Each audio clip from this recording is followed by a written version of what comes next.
जियो और जीने दो के चार विकल्प। जैन दर्शन अनेकांतवादी है, अतः अहिंसा में भी अनेकांत है, तभी उसका स्वरूप सर्वांगीण रूप से स्पष्ट हो सकता है। यही कारण है जियो और जीने दो स्लोगन में भी अनेकांत है, इसलिए उसमें भी चार विकल्प है, जैसे जियो और जीने दो, जियो और मरने दो, मरो और जीने दो, मरो और मरने दो। प्रथम विकल्प जियो और जीने दो। सबसे प्रथम विकल्प जियो और जीने दो स्व पर कल्याणकारी है। खुद भी जियो और दूसरों को भी जीने दो। अभिप्राय यह है, खुद भी सुखपूर्वक रहो एवं सबको सुख साता पहुंचाने का भाव रखो। यहीं से जीवन कला का सच्चा सूत्रपात होता है। दूसरा विकल्प जियो और मरने दो। जियो और मरने दो का यह दूसरा ऑप्शन कुछ अटपटा ध्वनित होता है। सोचो, क्या खुद जिए एवं दूसरों को मरने दे?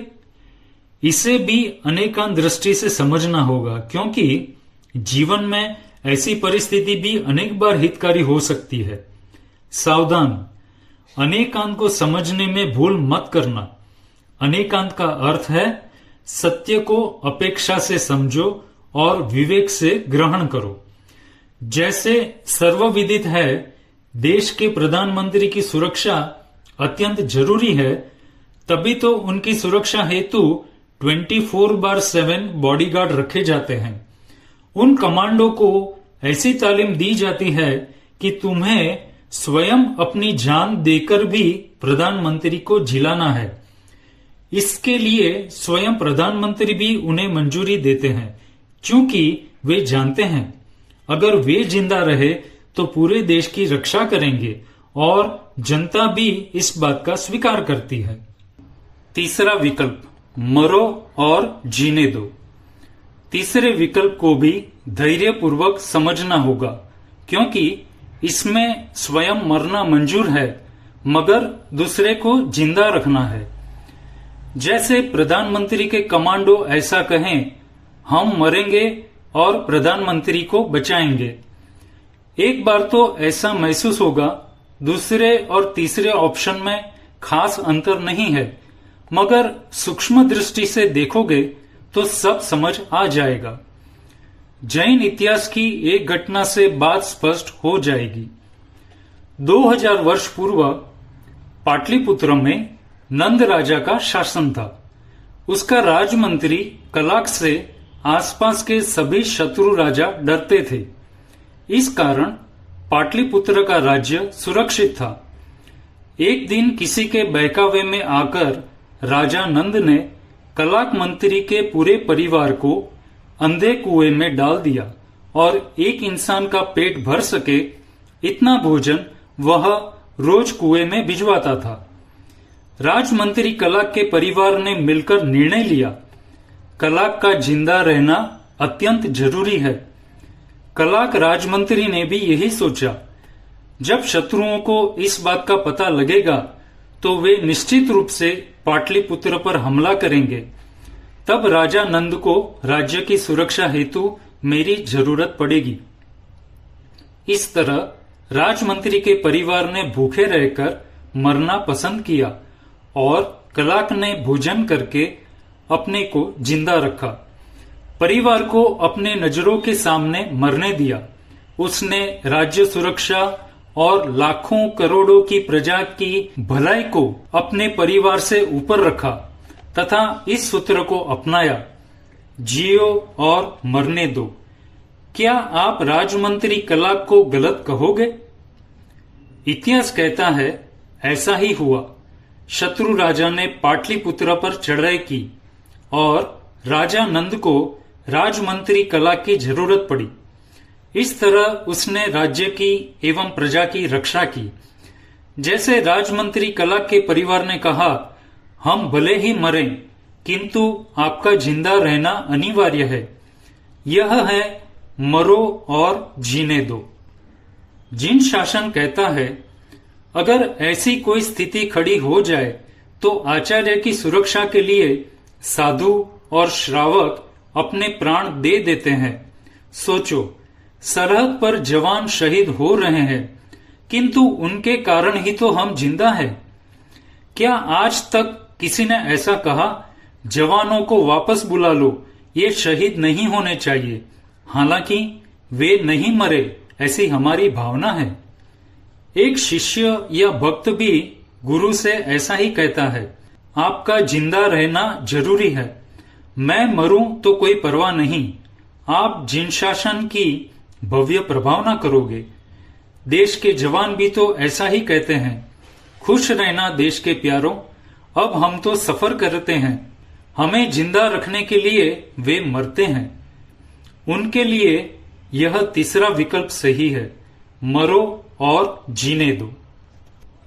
चौथा विकल्प, मरो और मरने दो। इसमें खुद भी मरना है और दूसरों को भी मरने देना है। जैसे कमांडो मरते वक्त भी दुश्मनों को मारकर मरते हैं। आप जानते हैं, खून से लथपथ अवस्था में भी वे बंदूक उठाकर 10-10 को मार गिराते हैं। युद्ध में सैनिकों को पता होता है, मैं मरने वाला हूं, फिर भी वे शत्रु को मारकर मरते हैं। इसी तरह जो लोग धर्म की सुरक्षा हेतु या धर्म स्थानों की रक्षा के लिए स्वयं मरते हैं और दूसरों को भी मारते हैं, यह मरो और मरने दो है। इससे यह भी स्पष्ट होता है, अहिंसा कायरों का नहीं, वीरों का काम है। जैनों की अहिंसा मानव को कायर नहीं बनाती, बल्कि वीरता पूर्वक निर्भयता से जीना सिखाती है। उल्लेखनीय है, 18,000 देशों के राजा कुमारपाल अपने लाखों घोड़ों को छना पानी पिलाते थे। इतना ही नहीं, घोड़े पर सवार होने से पहले वे पुंजनी से पूंज कर घोड़े पर बैठते थे। यहाँ तक कि उन 18,000 देशों में मारो शब्द बोलने पर भी प्रतिबंध लगाया गया था। सावधान, वे ही राजा कुमारपाल शूरवीर थे और युद्ध भी करते थे।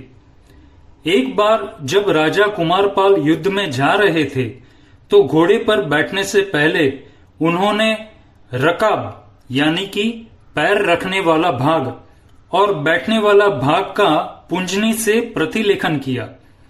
उनकी ऐसी प्रक्रिया देख पास में खड़ा सेवक अपनी हंसी नहीं रोक सका। जो राजा एक चींटी की भी रक्षा करना चाहता है, अर्थात वह उसे मार नहीं सकता, तो शत्रु को कैसे मारेगा? राजा कुमारपाल ने सेवक के मनोभाव को भांपते हुए सेवक से कहा, अपना एक पैर आगे करो। पश्चात राजा ने अपना पैर उसके पैर पर रखा एवं भाला हाथ में लेकर तेजी से उसमें घुसा दिया। दोनों के पैरों को पार कर वह भाला जमीन में उतर गया। सेवक जोर से चिल्लाने लगा। तब राजा ने कहा, चींटी आदि निर्दोष एवं निरपराधी जीवों को मारने में मैं जरूर कायर हूं, किंतु दुश्मनों को मारने में मेरी शूरवीरता को कम मत समझना। इसलिए सबसे पहले हमें हिंसा और अहिंसा का स्वरूप समझना होगा। यह बात प्रकट है, हिंसा और अहिंसा का संबंध जीव से है, जड़ से नहीं। इसलिए हिंसा और अहिंसा का जन्म जड़ में नहीं होता।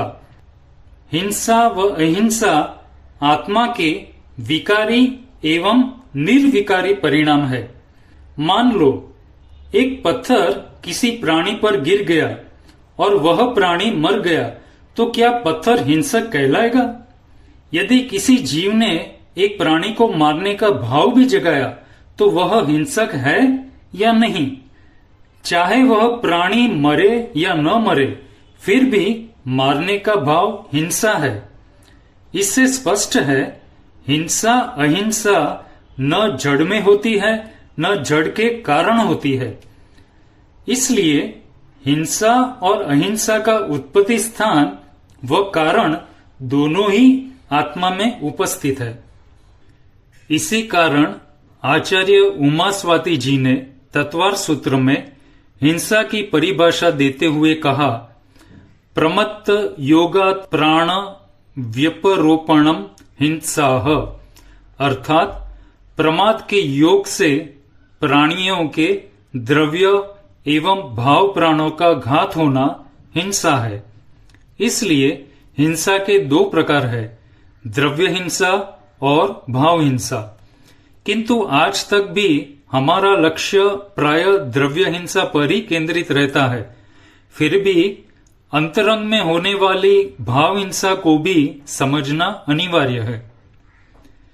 द्रव्य हिंसा यानी कि जीव को पीड़ा होना और जीव का मर जाना।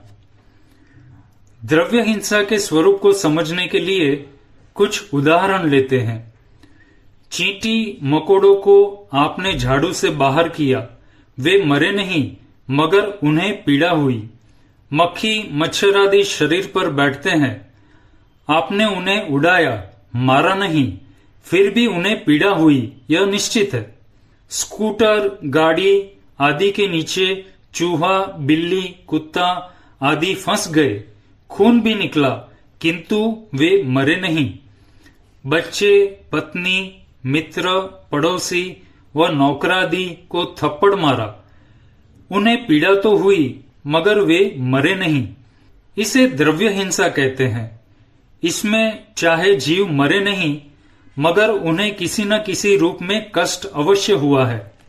दवाई से या हाथों से मच्छरों को मार डाला, गाड़ी के नीचे आकर बिल्ली मर गई, घर में बैगन स्प्रे से कॉकरोच मर गए, दरवाजा बंद करते वक्त छिपकली मर गई, किसी का मर्डर कर दिया, इसे भी द्रव्य हिंसा कहते हैं। इस तरह जीव को पीड़ा होना और जीव का मर जाना दोनों का ही समावेश द्रव्य हिंसा में है। भाव हिंसा यानी कि प्रमाद और निष्ठुरता।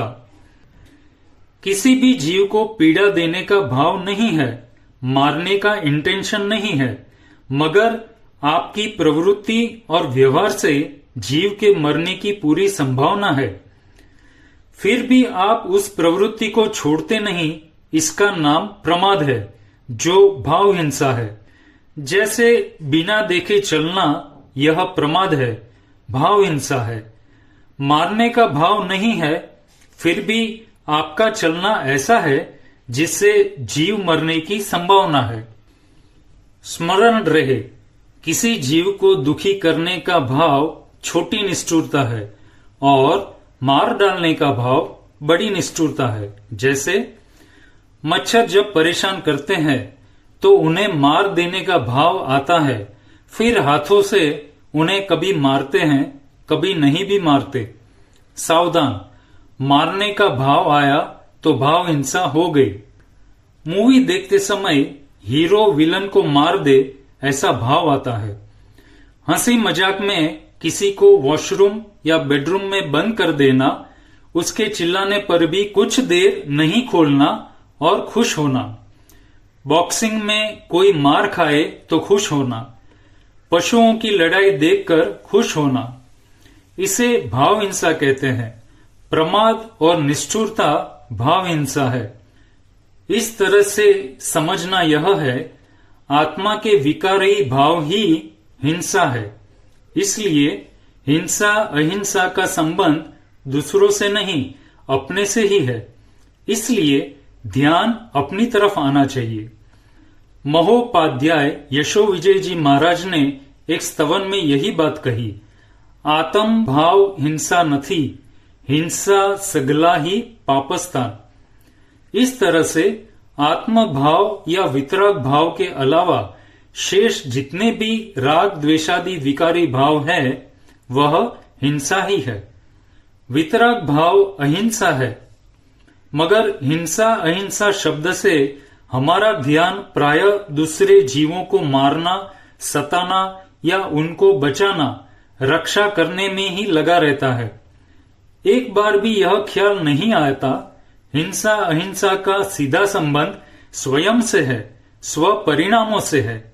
इसलिए अहिंसा का सर्वांगीण स्वरूप समझने के लिए जैन दर्शन ने 4 प्रकार की हिंसा बताई है।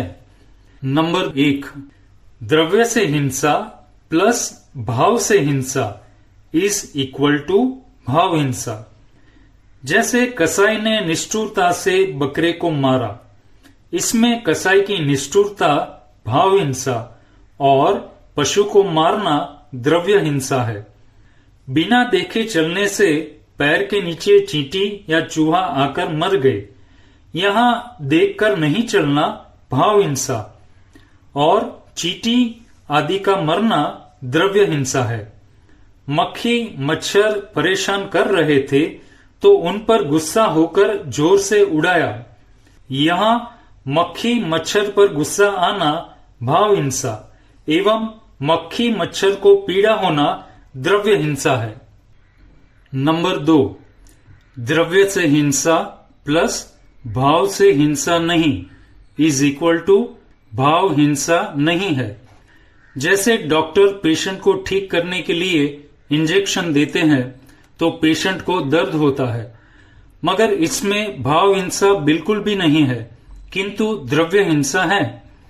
इसी तरह उपाश्रय बनवाना, मंदिर, धर्मशाला या अनाथाश्रम आदि का निर्माण करना, पुस्तकें छपवाना आदि कार्यों में भी द्रव्य हिंसा तो है, किंतु भाव हिंसा नहीं है। नंबर 3, द्रव्य से हिंसा नहीं प्लस भाव से हिंसा है इज इक्वल टू भाव हिंसा है। जैसे सपने में आप बहुत लोगों को मारते हो, परंतु वास्तव में कोई मरता नहीं है। गेम खेलते हुए लोग बहुत जीवों को मारते हैं, मगर हकीकत में कोई मरता नहीं है। अंधेरे में आपने रस्सी को सांप समझकर मारा, यहां द्रव्य से हिंसा नहीं हुई, किंतु भाव से हिंसा हुई है।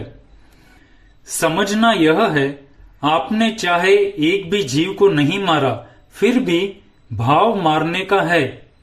मारने का भाव विकार है, राग द्वेष का भाव है। मूल बात यह है, आत्मा में जो राग द्वेष की उत्पत्ति हुई उसी का नाम भाव हिंसा है। जैनाचार्य अमृत चंद्र जी ने पुरुषार्थ सिद्ध उपाय ग्रंथ में हिंसा अहिंसा की परिभाषा देते हुए कहा, आत्मा में राग द्वेष और मोहादि की उत्पत्ति होना ही हिंसा है, और इन भावों का आत्मा में उत्पन्न नहीं होना ही अहिंसा है। यही जिनागम का सार है।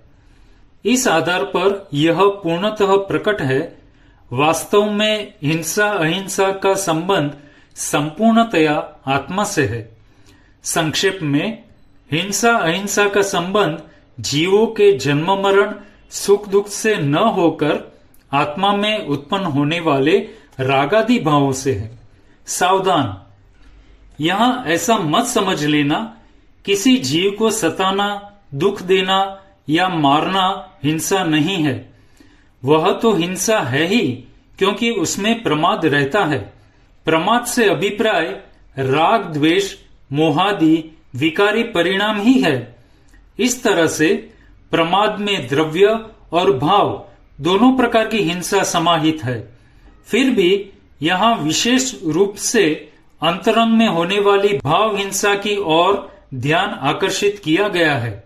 स्मरण रहे, धर्म तो राग द्वेष मोह का अभाव ही है, इसलिए अहिंसा को परम धर्म कहा है।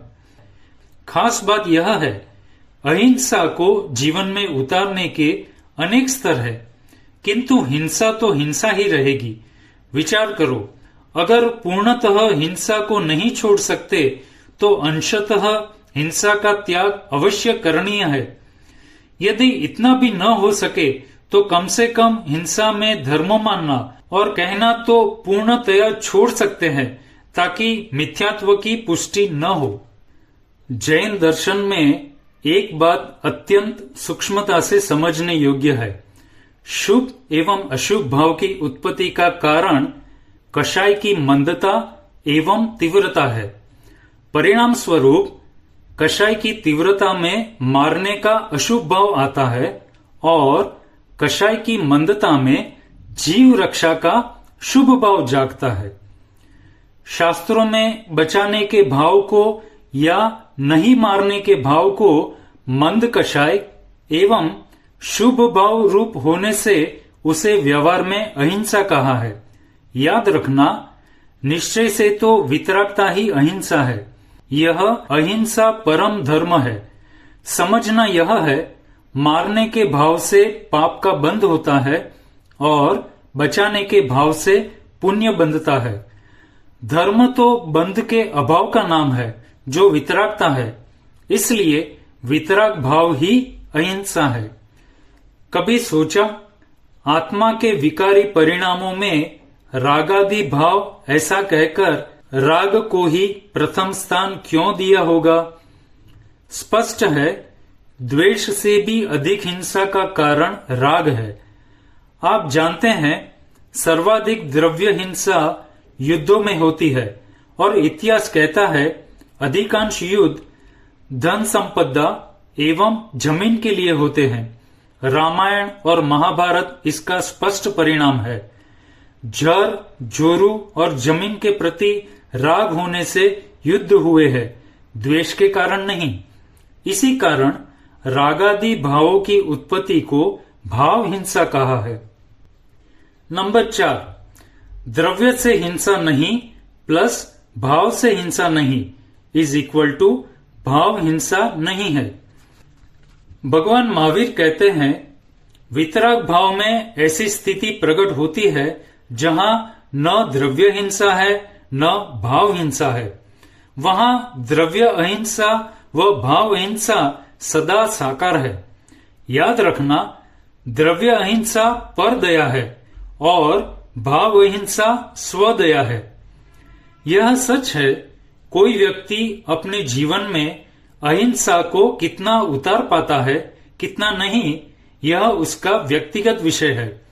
मगर हिंसा और अहिंसा का वास्तविक स्वरूप क्या है, यह एक स्वतंत्र विचारणीय वस्तु है। स्मरणीय तथ्य यह है, भगवान महावीर के वाणी के अनुसार प्रत्येक आत्मा पूर्ण रूप से स्वतंत्र है, कोई किसी के अधीन नहीं है। सब आत्माएं स्वतंत्र है, भिन्न भिन्न है, एक नहीं है, मगर वे एक सी अवश्य है, समान है, कोई छोटी बड़ी नहीं है। इसलिए जियो और जीने दो अहिंसा संहिता का उद्घोष है, अपने समान प्रत्येक आत्मा को जानो। सबका स्वरूप समान है, परंतु वे एक नहीं है। प्रत्येक प्राणी अपनी भूल से स्वयं दुखी है, अपनी भूल सुधारकर वह सुखी हो सकता है। इस जगत में जीवों का जन्म मरण, सुख दुख अपने द्वारा उपार्जित कर्मोदय से होता है। इसलिए जन्म मरण का और सुख दुख का कर्ता जो दूसरों को मानते हैं, वे मिथ्या दृष्टि अपनी आत्मा का घात करते हैं। जैन दर्शन ने सदा ही अहिंसात्मक आचरण पर जोर दिया है। जैन आचार, विचार, व्यवहार एवं आहार व्यवस्था को अहिंसा अथवा अल्पहिंसा अर्थात हिंसा न हो या कम से कम हिंसा हो के आधार पर निश्चित किया गया है।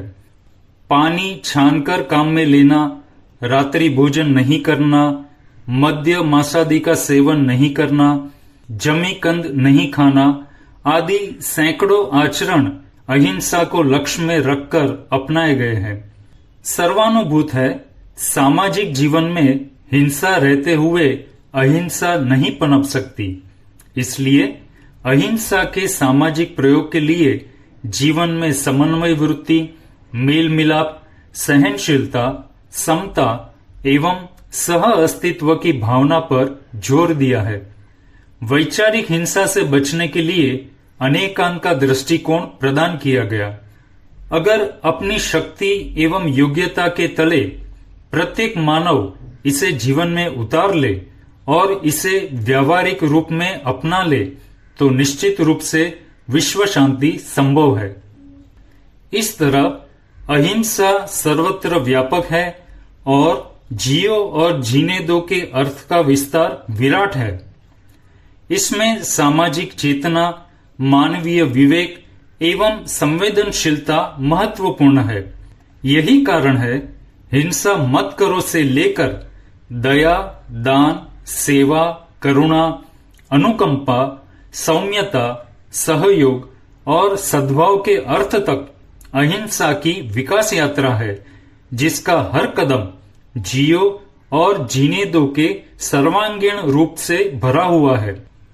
इसमें भोजन, आवास, स्वास्थ्य, रोजगार आदि सामाजिक अत्याचार से मुक्ति, सहयोग, धार्मिक सद्भाव आदि जीवन निर्वाह की तमाम जरूरतें शामिल है। एक मीठी सलाह, जीवन का एक भी श्वास ऐसा न हो जिसमें अहिंसा का निवास न हो, और एक भी उच्छ्वास ऐसा न हो जिसमें जियो और जीने दो का समावेश न हो। इस तरह अपने अस्तित्व का स्वीकार करो तथा प्रत्येक अस्तित्व का आदर करो, तभी अहिंसा भगवती की सच्ची आराधना संभव है। यह मत भूलना, जीवन मंदिर के वास्तु का ब्रह्मस्थान अहिंसा है, जो जियो और जीने दो से जीवंत एवं सुरक्षित रहता है।